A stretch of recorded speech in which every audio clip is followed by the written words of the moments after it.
A few years ago, someone I trusted looked at me sternly in the eyes and she said, "Quickly, you're so shy and introverted, you can't speak well, and you don't even have a social media following. Who are you to coach others?" And the worst part is, I believed her at that time. And I went quiet for months, almost giving up before I even started my coaching business. Hey, my name is Hui, and I'm that quiet, introverted agent from Singapore who started my coaching business from scratch, and in the last 4.5 years, grew it to over 500 clients in over 30 countries and generated close to $7 million in the last 4.5 years. And to go from choking in my Facebook Live to standing on stage with Tony Robbins and Dean Graziosi in front of 800,000 people, this is not the part that grew my business. The most critical part of my business is I learned to tell my story, because this is what nobody tells you. People will not remember the bullet points on your PowerPoint slides. Neither will they remember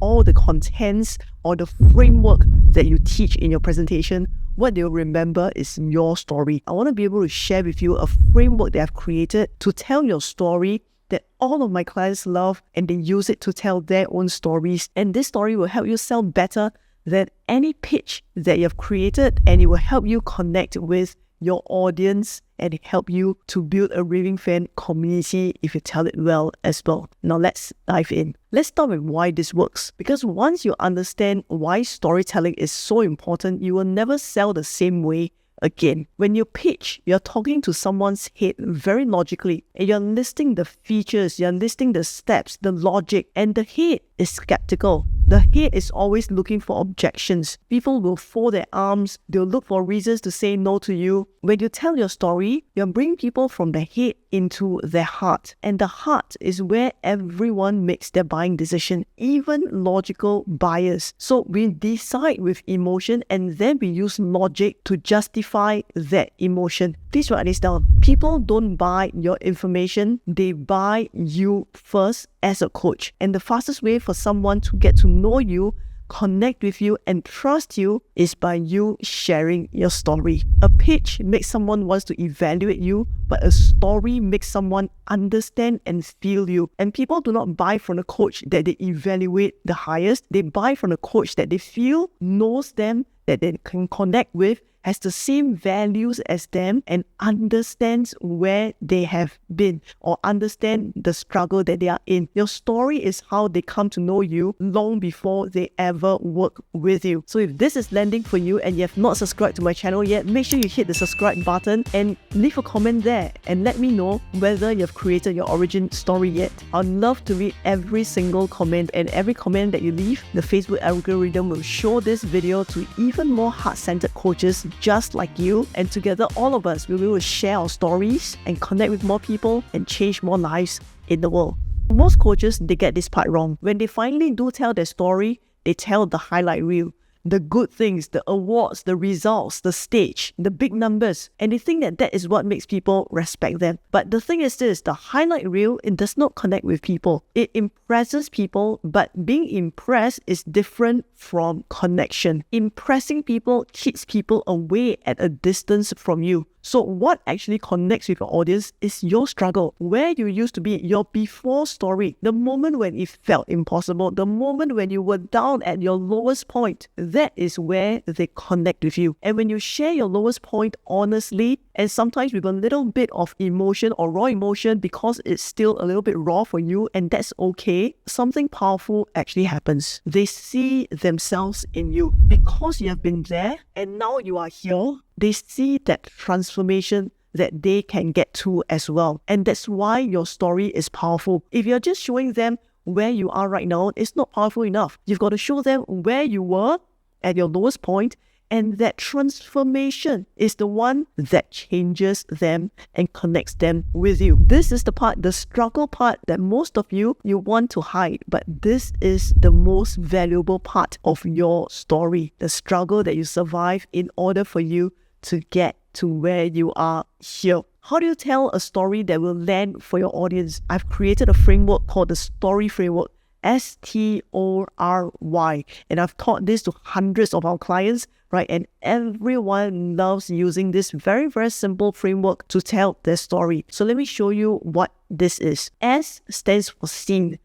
set the scene and paint the picture in their mind. You want to be as specific as possible. What do you see? What do you hear? Who's in front of you? What's in the room? What do you taste? What does it smell like? Activate the senses for them and be as specific as possible to paint the picture. Where were you? What was happening? And paint it so vividly that it plays like a movie in their mind. Okay, so that's number one, scene. The second one is tension. T for tension. The hard part, the doubt, the lowest point. What were you thinking about? The fears that you were facing, the mistakes, the struggles. If there's no tension, there's no story. Every best-selling movie has a tension point. People do not connect with your success. They connect with your struggle. So you got to have that tension part first. Or, which is the third one, is one moment. One moment when things change for you. Whether it's a choice that you made, whether it's a realization that you had, whether it's a conversation, something that someone said to you that flipped the switch for you, one moment of realization, that one moment when things change, this is the bridge from your story to their life, because this is where they're listening for that transformation point. And R, what is R? R stands for revelation. What is the lesson? The lesson or the truth or the wisdom that you gain from this experience, the one that applies to them at this moment too. Why? Stands for your turn. This is where you bounce it back to the audience. This is where you bounce it back to the audience. You give them one small action that they can take after they integrate this lesson that you have just shared with them. This is what separates an average coach from a great coach. A normal average coach just tells a nice story, but a great coach gives them the opportunity to integrate the lesson. Remember, tell the moments, not the entire sequence of the story. The biggest mistake that you can make is to tell your story in sequential order, and that makes it boring. Just pluck out the scene, the tension, the one moment where it changes, and what is that lesson, the revelation that you got, and give it back to them so that they can integrate that lesson. So let me show you all 5 of this, how it works. So I've got a story that I've told many times about my dad on the second day after I started my coaching business. Scene, the very first one, scene. It was day 2 of my coaching business. At 7 a.m., my phone rang. It was my mom. And on the phone, she told me my dad was hospitalized and it wasn't looking good. Tension. He has just lost 10 kilos in the last 2 months. When I rushed to the hospital and I saw him, I was shocked. His face was gaunt, he was thin, and he looked weak. It did not look good at all. And it was only the second day of my coaching business. At that moment, I was thinking to myself, do I have to quit my coaching business on the second day, stop, and take care of my dad in the hospital? 3, one moment. And I made a decision right there and then. My family always comes first. And so in the next 30 days while my dad was hospitalized, I decided that even though I'm taking care of him, I'm still going to take the little scraps of time. I'm still going to take the little pockets of time to work on my coaching business as well. So I took whatever scraps of paper that I could find while I'm in the hospital, while he's going for his test, to write out my coaching program. That coaching program eventually made me my very first $1 million. 4, revelation. What I learned is this: the reason that you tell yourself you can't is the exact reason why you must. The reason that I told myself that because my dad is hospitalized has become the exact reason why I must succeed in my coaching business. Because I don't want my dad to be disappointed.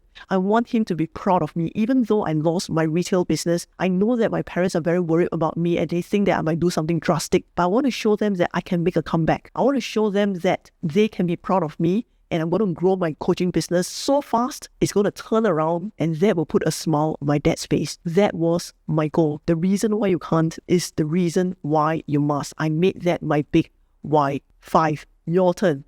So if I can start my business from a hospital room, then what is the excuse that's stopping you from starting yours today? Do you feel that?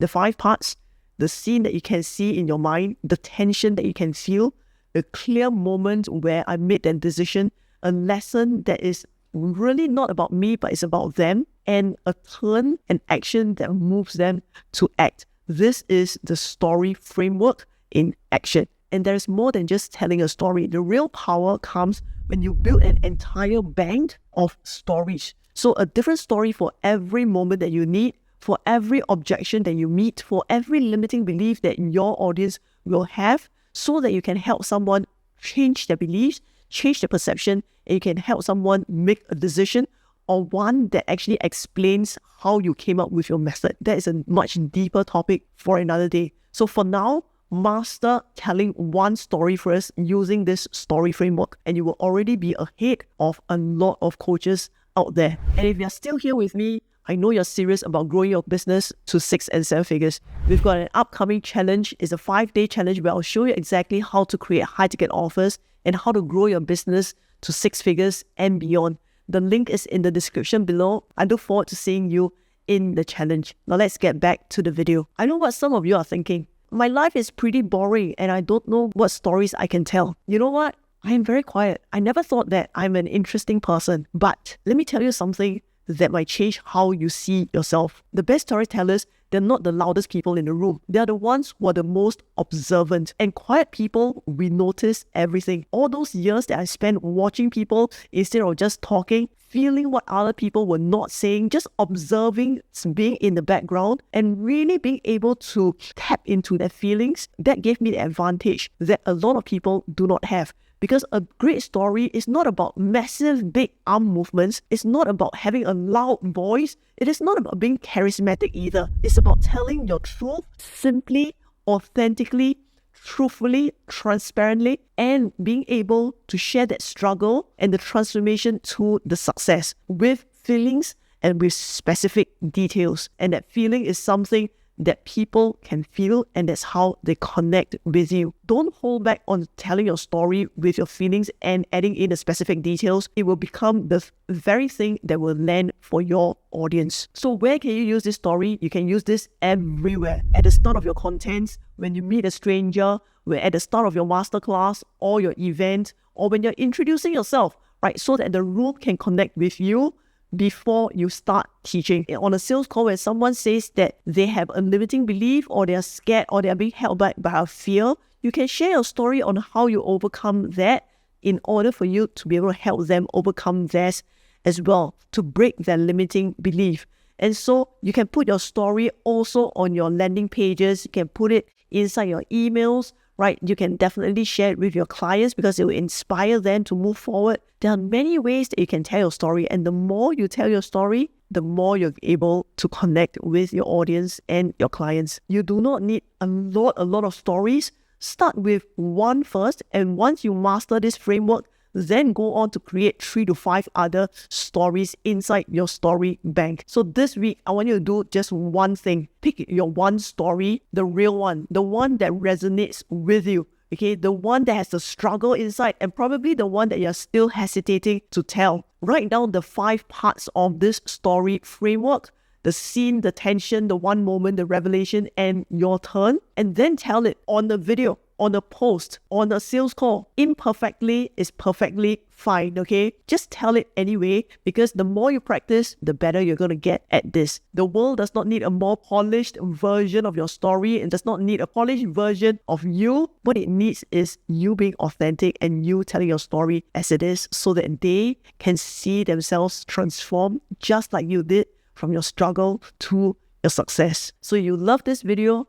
We have got an entire playlist in this channel that teaches you how to go from 0 to making over 6 figures in your coaching business. Go to that playlist and also click on this next video to get your business to the next level. Thanks for watching, and I'll see you next week.